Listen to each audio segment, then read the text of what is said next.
Hai guys, welcome to my channel.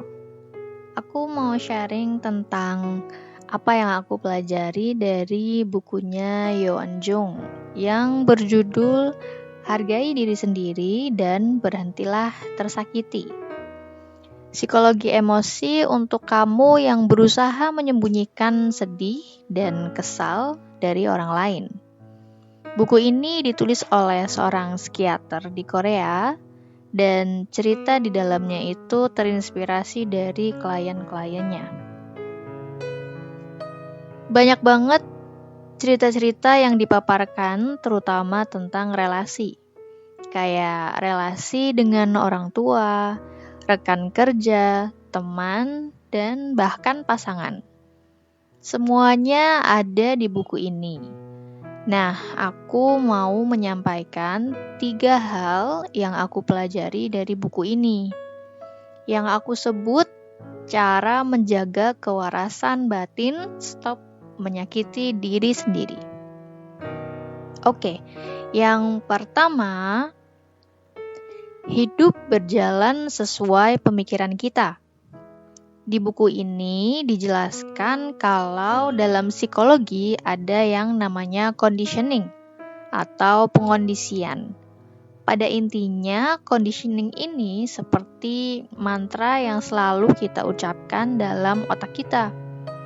Kalau mantra itu baik, maka kehidupan kita akan berjalan dengan baik. Tapi kalau mantra tersebut buruk, maka kehidupan kita juga akan mengarah ke hal-hal yang buruk. Maka dari itu, penting untuk membiasakan diri untuk berpikir positif. Mengubah perspektif kita ke arah yang lebih baik. Dengan begitu, hasilnya pun akan berubah ke arah yang baik.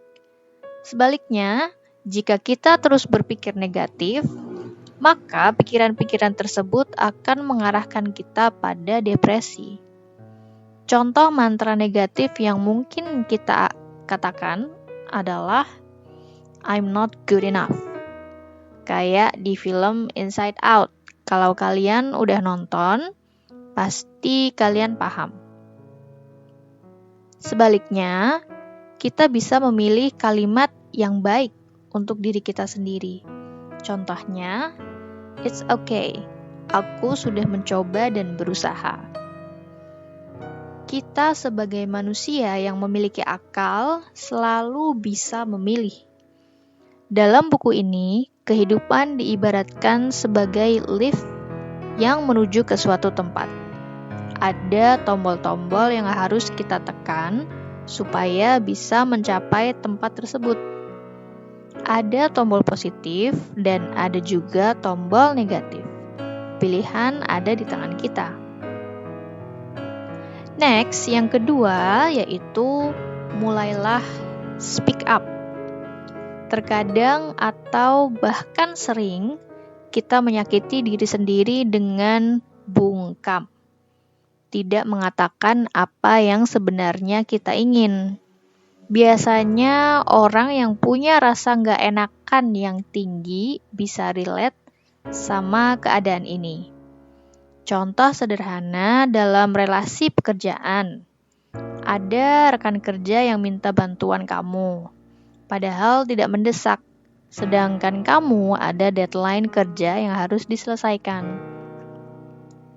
Karena kamu orangnya nggak enakan dan memilih untuk bungkam dan mengiyakan permintaan tersebut, jadinya kamu keteteran sama pekerjaan kamu.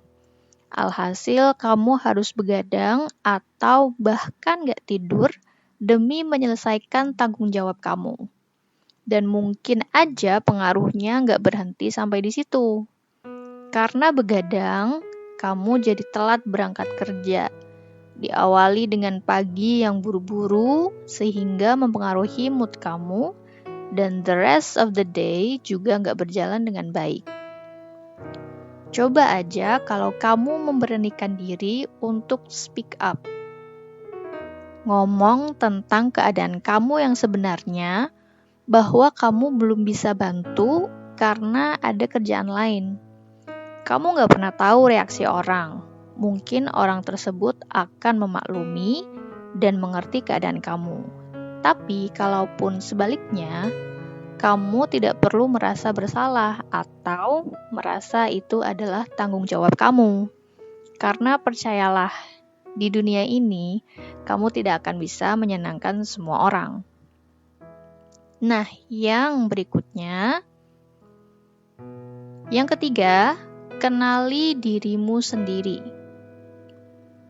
Yakin sudah kenal dengan dirimu sendiri? Sudah tahu apa yang kamu butuhkan? Tahu apa yang betul-betul kamu inginkan? Jangan-jangan selama ini kamu menjalani hidup dengan standar orang lain. Itulah kenapa kamu gak bisa menikmati perjalanan hidup kamu dan yang ada hanya rasa lelah.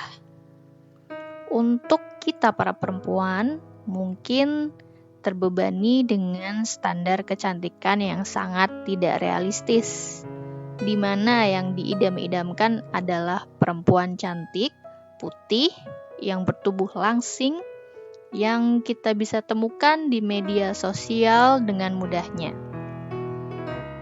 Sehingga banyak perempuan yang begitu sangat mementingkan yang namanya make up dan tips-tips diet yang berat badan bisa turun 10 kg dalam seminggu. Otak dan mata kita selalu terpapar hal-hal tersebut dan menjadikan kita berkecil hati dan bersedih, bertanya-tanya kenapa aku tidak secantik dan selangsing dia. Yang itu semua menyebabkan kelelahan batin dan malah membuat pola hidup kita, pola makan kita jadi berantakan. Tiba-tiba kita pengen makan makanan manis karena kita percaya bahwa coklat bisa membuat mood jadi lebih baik. Padahal, menurut buku ini, pernyataan itu salah. Itu semua hanya mitos. Kenapa kalau kita lagi merasakan suatu emosi, kayak sedih atau marah, kita pengen makan makanan tertentu. Dan setelah makan pun kita masih ngerasa lapar. Ada yang begitu? Itulah yang dinamakan kelaparan psikologis. Menurut buku ini, sebetulnya kita nggak butuh makanan tertentu. Yang kita butuhkan adalah istirahat. Tidur yang berkualitas tanpa mengkhawatirkan standar-standar yang tidak masuk akal. Menjauh dari hal-hal yang membuat kita lelah. Dengan menjauh, kita bisa menemukan diri kita yang sebenarnya. Kita akan mengenal diri kita seutuhnya. Itu dia hal-hal yang aku pelajari dari buku ini. Sebetulnya masih ada banyak pelajaran yang aku dapat dan mungkin aku akan sampaikan di lain kesempatan. Untuk sekarang sampai di sini dulu aja. Sampai jumpa di video berikutnya. Bye.